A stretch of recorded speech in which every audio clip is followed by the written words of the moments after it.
Hi friends, मैं पुष्पा त्रिपाठी आपका Pushpa toppers academy में स्वागत करती हूँ, जिसमें कि मैं अपने वीडियो अपलोड करती हूँ। तो मैं अपने पिछले वीडियो में मैंने आपको रिलेशन के बारे में बताया था और रिलेशन पर बेस्ड क्वेश्चन भी करवाए थे। तो उसी को कंटिन्यू करते हुए आज मैं फंक्शन स्टार्ट करूंगी। तो चलिए स्टार्ट करते हैं फंक्शन।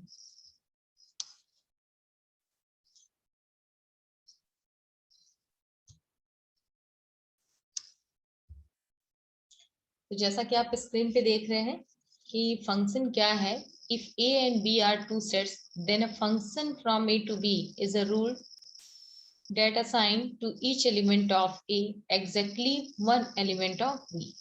अगर इसे ध्यान से देखें तो इस डिफिनेशन से हमारा ये रिजल्ट निकल के आता है। यहाँ देखिए, हम देखते हैं कि लिखा हुआ है कि each element of A exactly one element of B mapping जाती है।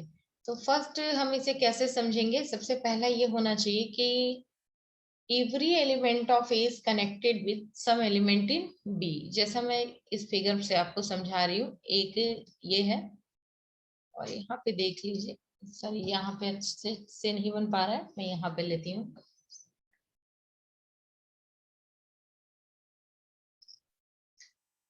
ये अगर हम ले लेते हैं सेट ए एंड ये मैं ले लेती हूँ सेट बी। ओके, अब देखिए यहाँ पे हमारे एलिमेंट है 1 2 3 4 एंड 5 एंड इस सेट में हमारे एलिमेंट है A B C D and E. तो अगर इस तरह की कंडीशन हम लेते हैं कि इसका हर element that is 1 is connected to A and 2 is connected to B, 3 is connected to C and 4 is connected to D, इस तरह अगर हर एलिमेंट कनेक्टेड है तब तो ये हमारा फंक्शन है। लेकिन अगर कुछ ऐसा आता है, जैसे कि मैं आपको ये यहाँ पे समझाती हूँ कि अगर यही चीज हो जाए कि यहाँ 1 है, 2 है, 3 है, 4 and 5 and here A B C D E, तो देखिए क्या पॉसिबिलिटीज नहीं बन सकती है।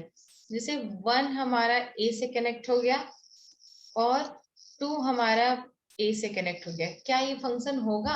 हाँ, ये फंक्शन होगा, क्योंकि यहाँ ये चीजें अगर हर एलिमेंट कनेक्ट है तो फंक्शन होगा। लेकिन अगर मैं ये कहूँ कि 4 हमारा यहाँ बी से भी कनेक्ट है और 4 हमारा सी से भी कनेक्ट है, ये पॉसिबल है? दिस इज नॉट पॉसिबल, ये पॉसिबल नहीं है। वाई? क्योंकि मैंने एक बात कही है कि ये एक्सप्रेशन हमारा क्या होना चाहिए, यूनिक होना चाहिए। फर्स्ट मैंने क्या कहा कि एवरी एलिमेंट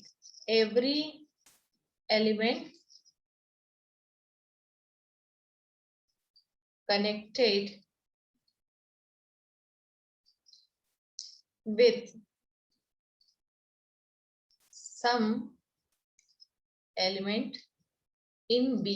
मैंने कहा एवरी एलिमेंट इन ए, अगर 2 सेट है तो इसका हर एलिमेंट बी के एलिमेंट से कनेक्टेड होना चाहिए। और सेकेंड प्रॉपर्टी आपको ये बताई गई है कि ये जो कनेक्शन है ये कैसा होना चाहिए, यूनिक होना चाहिए। तो ये देखिए, मैंने यहाँ पे कहा कि अगर 4 है और 4 की इमेज बी है और 4 की इमेज सी है तो क्या ये पॉसिबल है? ये पॉसिबल नहीं है। तो इस तरह आपको सेट क्लियर हो गया होगा कि हमारा मैपिंग क्या है। अब आप यहाँ वाले एग्जांपल में देख सकते हैं, जैसा कि 1 is connected to M and B is connected to N and 3 is connected to Q दिखाई दे रहा है, but here one element P is not connected with any element. तो क्या फर्क पड़ता है, क्योंकि सेट ए का हर एलिमेंट तो कनेक्टेड है ना, और सबकी इमेज भी क्या है, यूनिक है। इसकी एम है, इसके एन है, एन इसकी क्या है, क्यू है। तो अगर पी किसी एलिमेंट से नहीं कनेक्टेड है, वो किसी एलिमेंट का इमेज नहीं है, तो इससे कोई फर्क नहीं पड़ता है। और इसे हम कहेंगे सेट ए हमारा क्या कहा जाता है, domain, and set B is set to be codomain. तो चलिए, इसी को इस तरह से आपको फंक्शन की डिफिनेशन क्लियर हो गई होगी और इसके आगे हम चलते हैं types of function.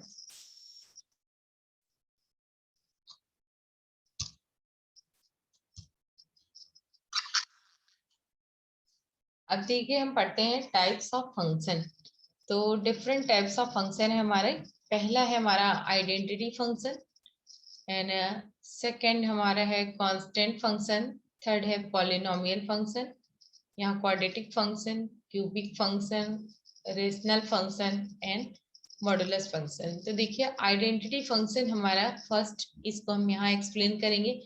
F A equal to b equal to a, यानी हम अगर ये फंक्शन ए के सेट की किसी भी एलिमेंट की वैल्यू ले लें तो हमारा इमेज क्या आना चाहिए, एक ही आना चाहिए, and this function is said to be identity function. And here second number पे ये देखिए कांस्टेंट फंक्शन है। यहाँ पे दिया हुआ है कि F A equal to B, but ये बी हमारे यहाँ पे वेरिएबल नहीं होना चाहिए, दिस इज कांस्टेंट। कोई भी कांस्टेंट नंबर होना चाहिए, जैसे यहाँ पे इसीलिए लिख के भी एक्सप्लेन किया गया है कि 4.5 लिखा है, 5 हो सकता है, 6, 7 समथिंग कुछ भी हो सकता है। यानी कि अगर हम वेरिएबल की कुछ भी वैल्यू चेंज करें तो हमारा ये ग्राफ क्या होगा, फंक्शन का चेंज नहीं होगा, ये कांस्टेंट ही रहेगा, and this is called constant function. यहाँ पे देखिए पॉलिनोमियल फंक्शन है, ये कुछ भी हो सकता है, जैसे F x equal to X cube and X power 4 something. तो इस तरह के जो ग्राफ होते हैं ये हमारे कांस्टेंट फंक्शन कहे जाते हैं। जैसे जैसे मैं एक्स की वैल्यू चेंज करती जाऊंगी वाई की वैल्यू भी क्या होगी, चेंज होगी। And here quadratic function, quadratic function आप सुने होंगे, आपने 10th क्लास में भी पढ़ा होगा कि जो फंक्शन हमारा क्या होता है, इस तरह का होता है, x square plus b x plus c. ये फंक्शन हमारा क्या कहलाता है, क्वाड्रेटिक फंक्शन कहलाता है। और बहुत ही इंपॉर्टेंट रिजल्ट आपने पहले पढ़ा भी होगा कि y equal to X square या y square equal to 4ax, बहुत पढ़ा है आपने पैराबोला का इक्वेशन। तो ये भी हमारा क्या है, क्वाड्रेटिक फंक्शन है। जैसे जैसे हम x की वैल्यू चेंज करते जाएंगे हमारा ग्राफ कुछ इस शेप में बनता जाएगा। तो ये जैसे सिमेट्रिकल अबाउट हमारा एक्स एक्सिस वाई एक्सिस कुछ भी हो सकता है, जैसे इस तरह भी बन सकता है, ये ग्राफ इस तरह भी बन सकता है, and this type and this type, this is called quadratic function. अब हम आते हैं क्यूबिक फंक्शन पे। क्यूबिक फंक्शन इस तरह का फंक्शन होगा जैसा कि लिखा है कि F A equal to A cube minus 5, यहाँ पे लिखा हुआ है, कुछ भी लिख सकते हैं। ये एफ ए इक्वल टू हमारा ए क्यूब टाइप का होगा, तो जो भी वैल्यू हम ए की रखेंगे वो क्यूबिक पावर में बढ़ती जाएगी। तो ये फंक्शन जो होता है मेरा अपोजिट क्वाड्रेंट के क्या होता है, सिमेट्रिकल होता है। ये थोड़ा सा ब्रॉड आया है, बट अगर आप इसको ड्रॉ करेंगे कॉपी पे तो इस तरह का ड्रॉ आपको दिखाई देगा, इस तरह का, कि ये जो अपोजिट क्वाड्रेंट होते हैं इनके ये क्या होता है, सिमेट्रिकल होता है। और आप इसे वैल्यू रख के ड्रॉ भी कर सकते हैं, जैसे y इक्वल टू अगर मैं एक्स क्यूब रख रही हूँ तो 1 रखूंगी तो ये वैल्यू 1 आ जाएगी, और फिर अगर 2 रखूंगी तो 2 पावर 3, तो ये वैल्यू क्या आ जाएगी, 8 आ जाएगी। इस तरह से ये हमारी वैल्यू चेंज होती जाएगी, this is called cubic function. अब हम आ जाते हैं रेशनल फंक्शन पे। तो रेशनल फंक्शन हमारा कुछ इस तरह से डिफाइन होता है कि एफ एक्स इक्वल टू क्या होता है कि एक बार हो जाएगा रेशनल एंड मैन इरेशनल, ठीक है। मैन एक्स इज लेस देन और greater than or equal to 0, इस पे रेशनल वैल्यू आ जाए, and x is less than or equal to 0, इस पे हमारी क्या वैल्यू आ जाए, इरेशनल वैल्यू आ जाए। तो ये फंक्शन हमारा क्या होता है कि, सॉरी, इरेशनल की मैं बात नहीं कर रही हूँ, रेशनल की बात कर रही हूँ। रेशनल हमारा एफ एक्स इक्वल टू, और ये हमारा पी बाई क्यू के टर्म में आना चाहिए ये relation, where Q is not equal to 0। तो ये हमारा रेशनल फंक्शन हो गया। अब हम आ जाते हैं मॉडुलस फंक्शन पे। मॉडुलस फंक्शन हमारा होता है कि y equal to mod of x के रूप में डिफाइन होता है, जैसे लिखा हुआ है कि f equal to b where mod of a। तो इसको अगर हम डिनोट करते हैं तो y equal to mod of x है, तो ये होगा x when x is greater than और equal to 0, and this is equal to minus x when x is less than 0। तो ये देखिए अगर ये हम इसको हम ले लेते हैं अपना क्वाड्रेंट ऐसे कर लेते हैं, ये दिखाई दे रहा है 0, तो greater than y equal to F X इधर हो जाएगा, और इसको हम कह सकते हैं y equal to mod x, और इधर when x is less than 0। तो ये जो हमारा फंक्शन हुआ ये हमारा क्या हो गया, मॉडुलस फंक्शन हो गया। और भी बहुत सारे टाइप्स ऑफ फंक्शन हैं हमारे पास, जैसे integer function and signum function. तो उनको हम काफी डिफिनीशन है जिनको कि हम आगे पढ़ेंगे। अभी कुछ इंपॉर्टेंट रिजल्ट है जिसपे कि हमारे क्वेश्चन पुटअप बनते हैं, तो हम उन फंक्शन को भी देख लेते हैं। चलिए हम आगे बढ़ते हैं। अब देखिए कि आपको स्क्रीन पे दिखाई दे रहा है कि बहुत ही इम्पोर्टेंट रिजल्ट है हमारा। पहला वन वन फंक्शन है, और ये वन वन फंक्शन हमारा क्या होता है, ये देखिए कि हर एलिमेंट क्या है, ये देखिए सेट ए का हर एलिमेंट सेट बी के हर एलिमेंट से क्या है, कनेक्ट है। ठीक है, तो ये फंक्शन हमारा वन वन बाय फिगर तो आपको क्लियर ही हो रहा है। लेकिन अगर हमें किसी क्वेश्चन में दिखाना है कि वन वन फंक्शन हमारा क्या है, तो हम कैसे करेंगे इसको देखिए। इसके लिए हम करते क्या है एल्गोरिथम कि अगर ये हमें इमेज इक्वल है, that is F A equal to F B, तो दिस इम्प्लाइज दैट कि ए इक्वल टू हमारा क्या हो जाएगा, बी होगा। Either you can say if F A is not equal to F B, this implies that A is not equal to B. अगर इस तरह की कंडीशन को फुलफिल्ड करता है तो ये फंक्शन हमारा क्या होगा, वन टू वन हो जाएगा। अब देखिए वन टू वन फंक्शन है। और नेक्स्ट हमारा सबसे इम्पोर्टेंट है, बड़ा परेशान करता है बच्चों को, ऑन्टो फंक्शन। ये देखिए ऑन्टो फंक्शन, इस पे बहुत क्वेश्चन भी बनते हुए हैं। तो ऑन्टो फंक्शन यही होता है कि ये पूरा का पूरा जो y हो जाता है, यानी कि ये जो y है ये पूरा क्या हो जाए कि एफ एक्स इक्वल टू मुझे क्या मिल जाए, f x equal to y मिल जाए, पूरा सेट ही बराबर हो जाए। या आप ये कह सकते हैं कि ये जो कोडोमेन है, कोडोमेन क्या हो जाए, ये रेंज के बराबर हो जाए। ये तो हम बात करते हैं यहाँ पे डोमेन की, ये हमारा डोमेन है और ये हमारा क्या है, कोडोमेन है। अगर ये कोडोमेन पूरा पूरा क्या हो जाता है, रेंज इसका पूरा पूरा कोडोमेन के बराबर हो जाता है, तो हम कहते हैं कि फंक्शन हमारा क्या है, ऑन्टो फंक्शन है। अब अगर ऑन्टो फंक्शन आपने डिफिनीशन देख ली है, तो यहाँ पे एक इम्पॉर्टेंट चीज बनती है कि हम ऑन्टो फंक्शन निकालने के लिए करेंगे क्या। तो सबसे पहले हम चूज कर लेंगे, जैसे हमारा सेट है बी, और इस बी में हम एक कोई एलिमेंट चूज कर लेंगे कि y बिलोंग्स टू बी। ठीक है, first step. And second step में हम क्या करेंगे कि एफ एक्स इक्वल टू क्या कर लेंगे, y पुट कर देंगे। फिर हम इस इक्वेशन को सॉल्व करेंगे, F x equal to Y for X and obtain x in terms of y। अब हम x को क्या करेंगे कि y के टर्म्स में फाइंड करेंगे। इसे मैं आगे भी अपने वीडियो में और डिटेल से भी बताऊंगी, बट यहाँ पे शॉर्ट में आप देखिए, बाय फिगर समझिए। फिर x को y के टर्म में हम निकालेंगे, और इस तरह से हमें दिखाई देगा कि y का हर एलिमेंट x के किसी न किसी एलिमेंट से क्या होगा कि कनेक्ट होगा। जैसे कि 1 है और 2 है, ठीक है, आपको ये दिखाई दे रहा है कि हर एलिमेंट तो कनेक्ट है ही है।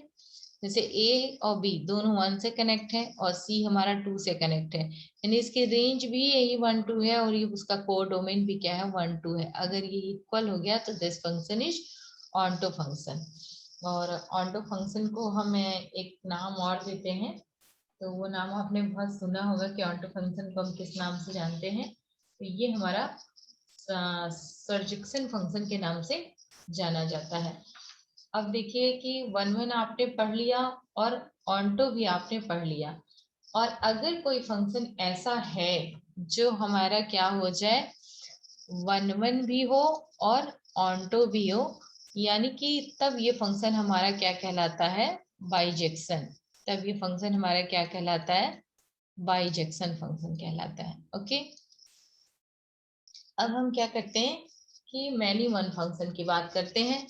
ये देखिए बिल्कुल फिगर से ही आपका क्लियर है कि एक एक बहुत सारे या एक एक कई एलिमेंट क्या हो जाए कि एक ही पॉइंट पे क्या हो जाए, इमेज्ड हो जाए। और अगर आप देखेंगे तो एक तरह से ये हमें कन्वर्जेंट सीरीज की दिखाई दे रही है। जैसा कि हम कन्वर्जेंस और डाइवर्जेंस पढ़ते हैं, तो ये डिफरेंट टाइप ऑफ एलिमेंट है। देखिए ये डिफरेंट टाइप ऑफ एलिमेंट है और एक ही जगह पे जाके क्या हो रहा है, सब मिल जा रहा है। अगर इस तरह की कंडीशन हमारी क्या करती है, दिखाई देती है, तो ये फंक्शन हमारा क्या कहलाता है, मेन्यू टू वन फंक्शन। अब नेक्स्ट हमारा क्या है, into function. Into function, into function हमारा क्या है कि इसमें क्या होता है कि एटलीस्ट वन एलिमेंट इसमें ऐसा होता है जो कि किसी भी एलिमेंट का क्या होता है, इमेज नहीं होता है। एटलीस्ट वन फंक्शन आपको दिखाई दे रहा है जो कि किसी भी एलिमेंट का क्या है, इमेज नहीं है। तो ये फंक्शन हमारा क्या कहलाता है, इनटू फंक्शन कहलाता है।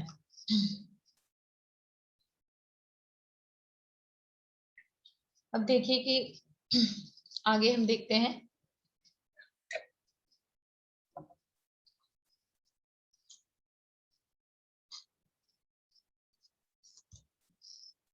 चलो हमें तो चलिए, इस तरह से हमने देखा कि हमने फंक्शन पढ़ा और डिफरेंट टाइप ऑफ फंक्शन पढ़ा।